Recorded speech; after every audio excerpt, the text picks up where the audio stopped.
Now we're going to get into some of the anatomy. So we'll talk about some basic anatomy here. We're not going to get into a lot of detail, and we don't need to for this work. As an Alexander technique teacher, we focus on the whole body and how it all connects together through the spine. So I'm going to point out a few parts that will be relevant for our work and talk about them a little bit. So the first one is way up here is the atlanto-occipital joint. So this joint, you can see how this guy's head is moving. It's at the very top of the spine. So when I ask people where they think the top of the spine is, usually they say around the neck, which makes sense because you think, okay, I've got my spine, neck, hold your head there. It's actually a lot higher. It's all the way up at the top here. So if you, I'll lay you down here for a second. If you were to take your hands, take your fingers, put them between your ears, so right here. This is where the top of your spine is. If you were to connect your fingers together, where they would meet inside is actually where the top of the spine is. So it's way up here. So now think about that for a second. Take a breath, think about your spine lengthening up, and then get in here. The top of the spine is up here. So now think of taking your head down and up, moving it side to side, and having that movement come from the joint way up there. That will be very relevant in our work because we need to know that the spine connects all the way up to here. It doesn't stop here. So that's the occipital joint.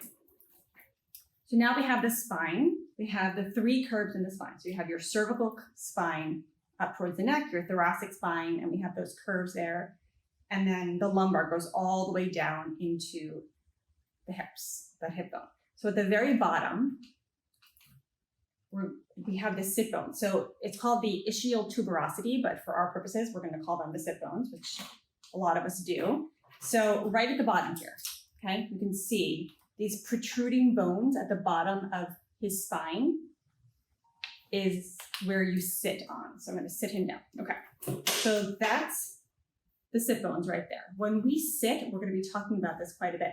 We want to be directly on those bones. So he doesn't really round his spine, which I'm not supposed to, but I'll show you later how when you round and you slump in a chair, you roll off of the joints.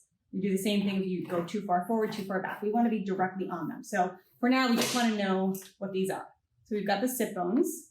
You only really feel them when you're sitting or kind of leaning over like this. When you're standing, they're kind of tucked under. You don't feel them. We've got the joint way up here at the top of the spine. We have our spine and its curves. We have our sit bones. And I also just want to note the hip joints because we'll be talking a lot about the joint right here. So we often will round our backs and fold over our backs in something like this. When we go to pick something up, we do this as opposed to bending and using our joints. So we will be getting into that, but I want you to know that joint. Our hip joint is way down here. So we often bend and fold from our mid lower back, which we do not want. We want to do the folding from the hip joint. So our spine is actually a lot longer than most of us think it is. It goes way up higher and it actually goes a lot lower. So those are the few main points that we want to look at for anatomy, and we will be referencing them again over and over again.